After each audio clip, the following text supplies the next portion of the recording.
All right, back in the basement again to talk about this, the American Barbell Chewy Bar, which is now officially available on the American Barbell website, which was actually available before that, but you had to call or email, which was actually available before that, if you were a member of the Home Gym Discord. So let me tell you a little story about how this bar came to be. There's this magical place called the Home Gym Discord where people like you and me can gather to talk about all things home gym, and it's really a good place for enthusiasts.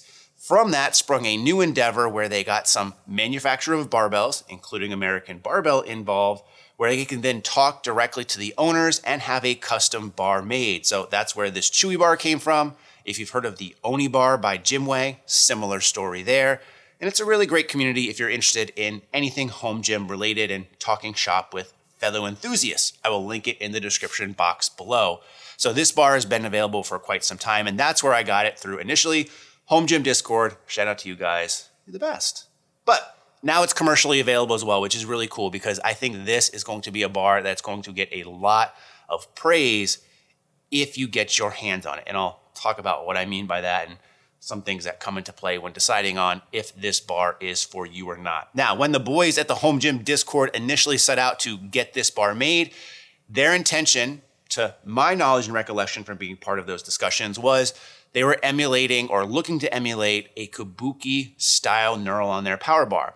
Problem with kabuki is that number one, craftsmanship can be a little bit hit or miss. And I'll talk about that in some of the tests that we do with this bar on this video. But also getting a stainless steel shaft, and kabuki does not offer that. And finally, just bringing in American Barbell, because if you know American Barbell, you know they make really high quality stuff, commercial grade equipment. But from my perspective, they've always lacked in their power bar department because the knurling just hasn't been up to par. Their bars are expensive. They're extremely well built, as we'll see in this video, but the price point didn't warrant buying them because they just ended up feeling really, really passive. Case in point, if I show you guys my Mammoth power bar, which is a stainless steel shaft, really cool, which they then decided to completely cover in Cerakote and a really passive knurl to begin with, in my opinion, just really ruined that bar. And although it's a nice bar, well built, it's like a $700 bar that I don't really end up using because, again, I don't really get the same feel as I like for my particular bars. So that's where this bar came from. Now, in order to emulate the kabuki bar, one of the things they had to figure out is what makes the kabuki bar great, and most people will come back to the knurling on it. So in this video, I'm going to use a term called TPI, that's known as teeth per inch. Think of that basically as how many knurling marks or mountains, if you want to say, are in an inch of the barbell when you measure it. The higher the number, the smaller the knurling and more compact it comes. Think of like really fine sandpaper. The lower that number becomes, think of bigger, chunkier mountains, if you will, and it's going to be more dense. And typically you can go deeper on those because the spacing is greater between the actual knurling teeth, if you will. So the kabuki bar, we kind of came up with a 25 TPI number. So really kind of smaller knurl marks, but again, finely packed together so you get a really good grip. So it's not going to be overly aggressive. And that's where the name Chewy came to be, because it's really going to chew into your hands without chewing them up. That's the marketing American Barbell used on their website.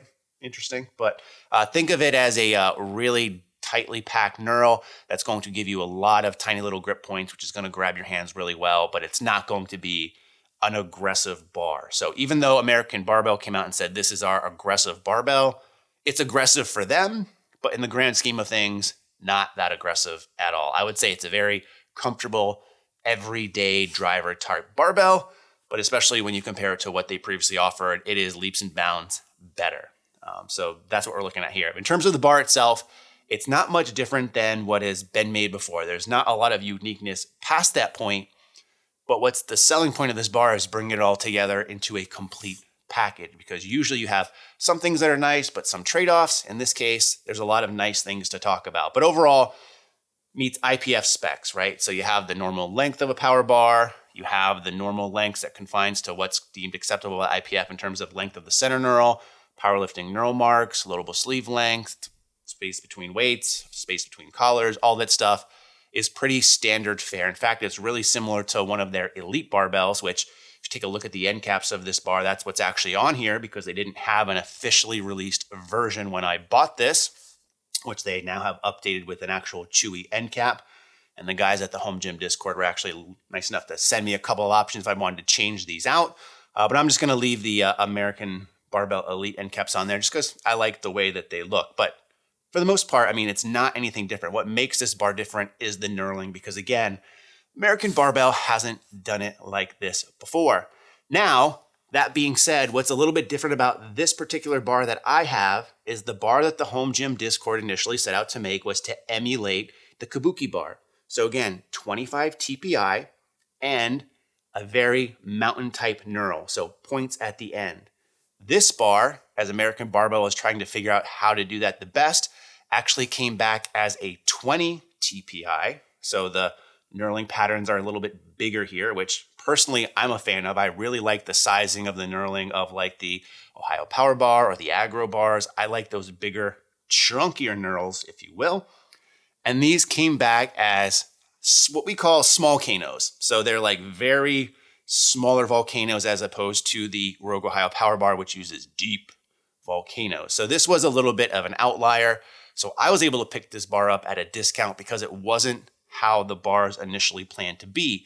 But that being said, this bar is fantastic. A lot of people like them. And now they're offering this one commercially as of right now as the Chewy bar. So if you go onto an American Barbell website and order their Chewy bar, you're going to get the 20 TPI version. I've heard a little bit of conflicting information if they're going to release the 25 TPI commercially or not. Not so sure necessarily, but I really like this bar because, again, I like a lower TPI and less dense knurl because I like bigger chunks in my hand, if you will. But overall, very good. And again, I'll show you close-ups here of the knurling on it, the stainless steel. It's great. Now, when I compare this knurl to some of my other favorite knurls out there, again, this isn't as aggressive. Again, I would consider this very grippy. It's a very nice knurl. But what sells this bar to me as such a great bar is the fact that you get a good knurl on an American Barbell quality bar. And that's really the big selling point is the fact that American Barbell makes this. Because when you come out to like the sleeves, you see some of the things like the smooth sleeves, which a lot of people are a fan of. And I'm growing to like more and more over the years, especially because of bars like this. You have the recessed TIG welds on the sleeves as well, really high quality craftsmanship. They use composite bushings. They use stainless steel snap rings inside. Really nice. But this bar, I can't really emulate or tell you how good the craftsmanship is on it. My best way to show you is to do one of the drop tests that I've been doing in some of these recent videos. And I know that's not a very scientific way to do it. It's not going to tell you much, but just listening to what the bars sound like when they drop tells me a little bit about how they're made and put together. And when I drop this bar compared to some of the other bars out here, and I'll be flashing on the screen what those bars are and how much they cost.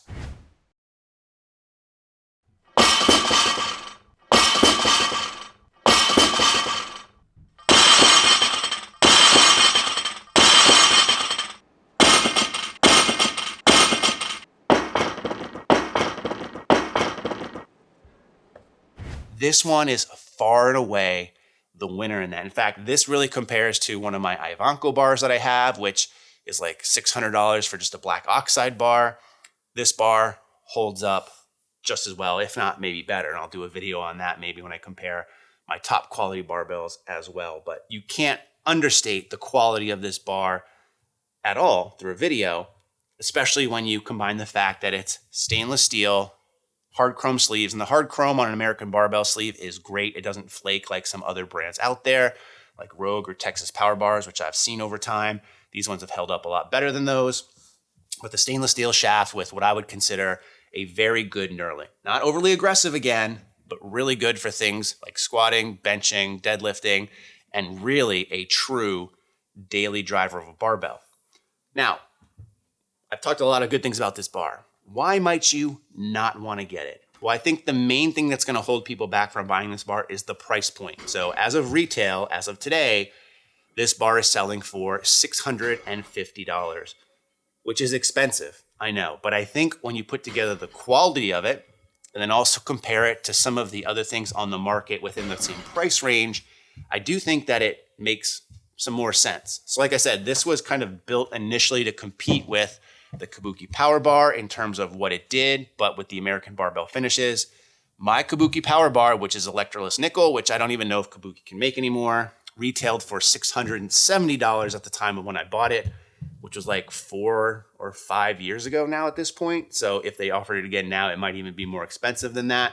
But this bar comes in at $650, is cheaper, and you get a stainless steel shaft. You get a lot better construction on it. This makes this bar a bargain. Taking a look at the bar that I did, I think in the last video, I put up the Eleiko Power Bar, which was a stainless steel shaft, somewhat comparable knurl actually. But that bar cost $1,100. And even though that bar was much more solid than the Ohio Power Bar that I showed in that comparison video, in this video, again, I'm going to show you the comparison between this bar dropping and the Eleiko. And this bar sounds a hell of a lot better. And one of my complaints with the Eleiko is even though it's nice, the comp collars can be tough in a wider rogue rack. This one has a little bit thicker collars without being too thick, really similar to what you'll find in a Kabuki or an Ohio Power Bar 45-pound version. So it allows for that more space without me having to put a plate in between. And again, this is about half the cost of that Eleiko bar. When you take a look at some of the other stainless steel barbells on the market, I mean, they're retailing for around $500 these days for the most part, $400 to $500 for like the basic ones. Even an import bar like the Hansu stainless steel power bar, which I love, by the way, and I owe you guys a video on that, that's going to cost you around $500 as well. So for $650, you get a made in the USA stainless steel, good knurl, probably top of the line construction comparatively speaking to everything else out there. I think that it does warrant the price in that case. And if you buy this bar, I think you would see it as well, because again, I can't really tell you how great it is without you getting your hands on this shaft yourselves, you naughty boys. But overall, I really like this bar. I think you will too. It's available now. No discount codes, no affiliates or anything like that. I'm just telling you what it is. I paid for this bar out of pocket. I like it a lot. I think you will too. If you've used this bar, let me know in the comment section below what you think about it. Or if you're considering this, would you get this or would you get the 25 TPI version instead? Let me know. In the meantime, as always, thanks for watching and stay big.